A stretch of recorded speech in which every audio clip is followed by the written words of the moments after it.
Hello दोस्तों, नमस्कार। Study with Kailash Bahuguna के यूट्यूब चैनल में फिर से आपका स्वागत है। दोस्तों, आज वन लाइनर क्वेश्चन आपके सामने लाया हूँ जो कि परीक्षा लेवल में बहुत बार पूछे जा चुके हैं और इन क्वेश्चन को बनाने में ज़रा मेहनत भी लगी है क्योंकि स्वयं बनाए गए हैं। तो उम्मीद करता हूँ कि आप इन क्वेश्चन आंसर पर ज़रूर फोकस करेंगे और आपको पसंद भी आएंगे, जहाँ तक मुझे उम्मीद है। और ज़रूर कमेंट्स बॉक्स में लिखें यदि आपको वीडियो पसंद आए, जिससे मुझे भी एहसास हो, मुझे भी पता चले कि वीडियो कैसे बन रहे हैं। तो उम्मीद करता हूँ कि आपको ज़रूर वीडियो पसंद आएगा। तो ज़्यादा बातें ना करते हुए हम आप शुरुआत करते हैं आज के टॉपिक की, जो कुछ क्वेश्चन आंसर आपके सामने लाया हूँ। तो पहला क्वेश्चन है कि ग्लोब पर स्थित उत्तर से दक्षिण दिशा में मापी गई दूरी, जो कि मैंने इससे पहले भी आपको बताया है कि उसे क्या कहेंगे। ग्लोब पर स्थित उत्तर से दक्षिण दिशा में मापी गई दूरी क्या कहलाती है? तो उसे अक्षांश कहा जाता है। ठीक है। ध्रुव तारा उत्तर से दक्षिण जाने पर जो ओ कोण बनाता है, इस ओ कोण को किस नाम से जाना जाता है? तो उसका नाम है आपतन कोण। ठीक है। यदि उत्तर से जो ध्रुव तारा है, जिसको उत्तरी तारा मैंने बताया है, यदि वो जो तारा है उत्तर से दक्षिण की ओर जाता है तो ओ कोण बनाता है। इस ओ कोण को आपतन कोण भी कहते हैं। ठीक है। उत्तर से दक्षिण जाने पर आपतन कोण का मान कम हो जाता है। यदि उत्तर से दक्षिण जाने पर आपतन कोण का मान पूछे तो वो मान क्या हो जाता है? कम हो जाता है। उत्तरी ध्रुव से शीर्षप, ठीक है, उत्तरी ध्रुव से शीर्षप बिंदु पर ध्रुव तारा कोण 90 अंश का होता है। ठीक है। ध्रुव तारा पर उत्तरी शीर्ष जो होता है वो कितने अंश का कोण बनाता है? तो 90 अंश का। उत्तरी ध्रुव से दक्षिणी ध्रुव पर ध्रुव तारे का आपतन कोण जितने डिग्री का होता है उसी बिंदु को मिलाने वाली रेखा, ठीक है, उत्तरी ध्रुव से दक्षिणी ध्रुव पर ध्रुव तारे का आपतन कोण जितने डिग्री का होता है, इसी बिंदुओं को मिलाने वाली रेखा को पश्चिम और पूर्वी अक्षांश रेखा कहलाती है। ये रेखा कौन सी कहलाती है? उत्तर, पश्चिमी और पूर्वी अक्षांश कहलाती है। पृथ्वी पर भूमध्य रेखी व्यास, बहुत बार प्रश्न पूछा जा चुका है कि पृथ्वी पर भूमध्य रेखी व्यास कितना है? तो है 12,755.6 किलोमीटर। पृथ्वी पर भूमध्य रेखी व्यास कितना है? 12,755.6 किलोमीटर। और यदि ध्रुवीय व्यास कहेंगे, भूमध्य रेखी व्यास तो इतना है, लेकिन यदि ध्रुवीय व्यास की बात होगी तो 127.12 किलोमीटर। ठीक है। पृथ्वी पर ध्रुवीय व्यास कितना है? 127.12 किलोमीटर। पृथ्वी की ध्रुवीय परिधि, बहुत बार प्रश्न आया है कि पृथ्वी की जो ध्रुवीय परिधि है वो कितनी है? तो 4008 किलोमीटर। एक अक्षांश की दूरी 111.13 किलोमीटर है। बहुत बार वेरी वेरी इंपॉर्टेंट हम इसको कह सकते हैं कि एक अक्षांश की दूरी कितनी है? तो 111.13 किलोमीटर। एक मिलट अक्षांश की दूरी, एक अक्षांश की दूरी हमने बताई, लेकिन एक मिनट अक्षांश की दूरी पूछी जाएगी तो 1.86 किमी, 1.86 किलोमीटर एक मिनट अक्षांश की दूरी है।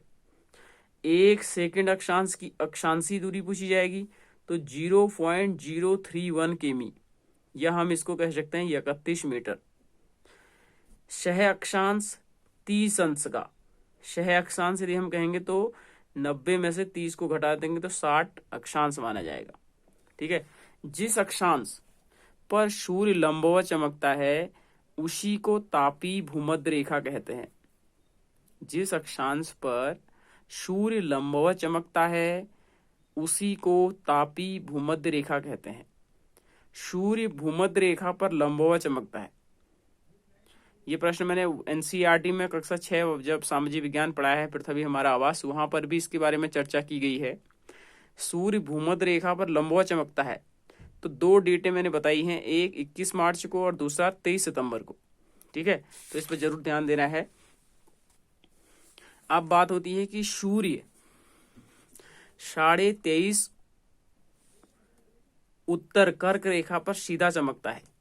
बहुत बार प्रश्न आया है, जरा इस पर फोकस करना है कि सूर्य 23.5 उत्तरी अक्षांश पर कर्क रेखा यहाँ पर होती है, सीधा चमकता है तो 21 जून को। उत्तरी गोलार्ध में सबसे बड़ा दिन भी यहीं पर होता है 21 जून में, और सबसे छोटी रात होती है। इसके बारे में चर्चा कर चुका हूं। तो जो एमसीक्यूज हैं, बहुत ही महत्वपूर्ण जो क्वेश्चन हैं, उसी के बारे में चर्चा हम कर रहे हैं इस वीडियो के माध्यम से।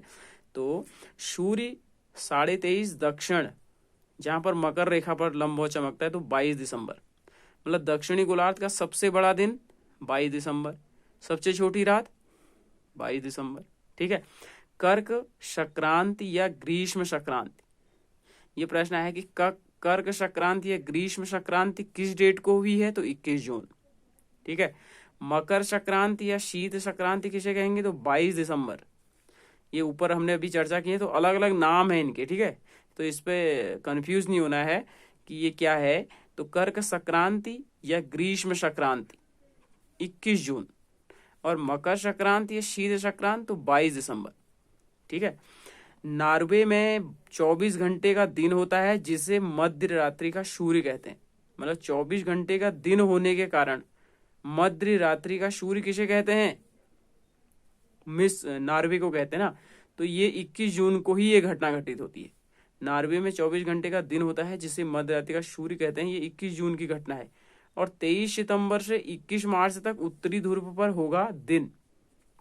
23 सितंबर से 21 मार्च तक उत्तरी ध्रुव पर क्या होगा, दिन होगा। उत्तरी ध्रुव पर रात होगी, दक्षिणी ध्रुव पर दिन होगा। तो 21 मार्च और 23 सितंबर, उत्तरी ध्रुव पर रात होगी और दक्षिणी ध्रुव पर दिन होगा। तो वो डेट है 21 मार्च और 23 सितंबर। यहाँ पर क्या होता है, मैंने आपको बताया है कि इन दोनों डेटों में सूर्य का जो उत्तरी गोलार्ध और दक्षिणी गोलार्ध होता है, वो झुका नहीं होता है। वहां दोनों समान होते हैं ना, मौसम वहां दोनों समान होता है। इसकी वजह से दोनों चीजें आपको समझ में आ गई होंगी। मैंने जिन लोगों ने मेरा वीडियो नहीं देखा है एनसीईआरटी का, पृथ्वी हमारा आवास में, वो जरूर उस वीडियो को देखें, जिससे आपको ये सारी चीजें समझ में आ सकती हैं। अब आता है देशांतर। आखिर देशांतर किसे कहेंगे। अक्षांश के बारे में तो हमने बताया। अब पृथ्वी के दो अक्षांशों के मध्य कोणीय दूरी को क्या कहेंगे। पृथ्वी के दो अक्षांशों के मध्य कोणीय दूरी को देशांतर कहते हैं। ठीक है। देशांतर किसे कहते हैं, पृथ्वी के दो अक्षांशों के मध्य कोणीय दूरी को देशांतर कहते हैं। किसी एक देशांतर रेखा को ग्रीनविच वेधशाला से 0 देशांतर खींची गई रेखा जो है लंदन यूके में है। ठीक है। देशांतर की जो 0 देशांतर रेखा खींची गई है, वो किस देश से खींची गई, तो लंदन में है, यूके इंग्लैंड में। ठीक है। इंग्लैंड में खींची गई है। देशांतर रेखाएं होती हैं 360, यहां पर गलत लिखा है। ठीक है। एक 0 देशांतर रेखा भी होती है, इसलिए कुछ देशांतरों की संख्या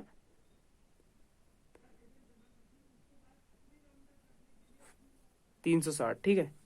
यहाँ पर कुछ कंफ्यूज में लिखा है, इसकी वजह से।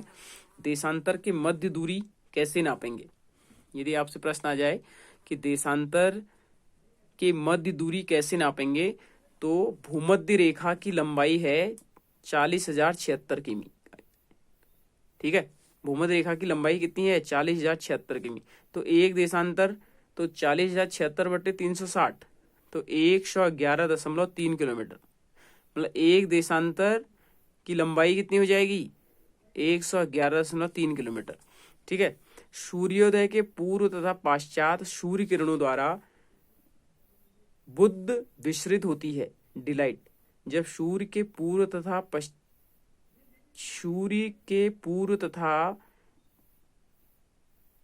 पश्चिम सूर्य किरणों द्वारा बुध विसरित होता है, तो उसे डिलाइट कहा जाता है। एक देशांतर पर 15 अंश बराबर 1 घंटा। यदि हम एक देशांतर पार कर रहे हैं, तो उसमें 15 अक्षांश बराबर 1 घंटा, तो 1 डिग्री पर 4 मिनट होगा। तो 15 अक्षांश एक पूर्व की ओर बढ़ रहे हैं।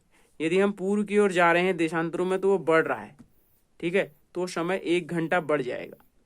ठीक है। तो 15 डिग्री यदि पश्चिम की ओर जा रहे हैं, तो 1 घंटा घट जाएगा। यदि हम देशांतर की ओर पश्चिम में जा रहे हैं, तो 1 घंटा घट जाएगा। और यदि हम पूर्व की ओर जा रहे हैं तो बढ़ जाएगा। पृथ्वी अपने अक्ष पर 24 घंटे में एक घूर्णन पूरा करती है, अर्थात 360/24 15 मिनट। पृथ्वी अपने अक्ष पर 24 घंटे में घूर्णन पूरा करती है, तभी दिन रात होते हैं, ये बताया ना मैंने आपको। तो पृथ्वी अपने अक्ष पर 24 घंटे में एक घूर्णन पूरा करती है, अर्थात 360/24 बराबर 15 मिनट। तो 1 डिग्री देशांतर बराबर 4 मिनट। ठीक है, 1 डिग्री देशांतर बराबर कितना होगा? 4 मिनट। जब किसी देशांतर पर सूर्य सबसे ऊंचा होता है तो उसको मध्याह्न क्या कहते हैं? जब किसी देशांतर पर सूर्य सबसे ऊंचा होता है तो उसको क्या कहते हैं? मध्ययान कहते हैं। यदि 5 अक्षांश पूर्वी देशांतर पर 9 बजे हो तो 31 अक्षांश देशांतर पर समय क्या होगा? तो 31 - 5 बराबर 26 अंश होगा। ओके, तो 180 देशांतर के समय को जीरो देशांतर भी कहते हैं। ठीक है, 180 देशांतर के समय को क्या कहते हैं? जीरो अक्षांश भी कहते हैं। अब आता है कि जीरो अक्षांश पर मध्याह्न होता है तब उसके ठीक विपरीत 180 पर पूर्व रात्रि होती है, अतः 180 देशांतर को अर्धरात्रि का देशांतर भी कहते हैं। ठीक है, तो कल हम मानक समय के बारे में चर्चा करेंगे, और आपको वीडियो कैसा लगा इसके बारे में जरूर कमेंट्स बॉक्स में लिखें। तो कल हम दोबारा मानक समय के बारे में चर्चा करने के लिए फिर आएंगे, तब तक के लिए इजाजत दीजिए, नमस्कार।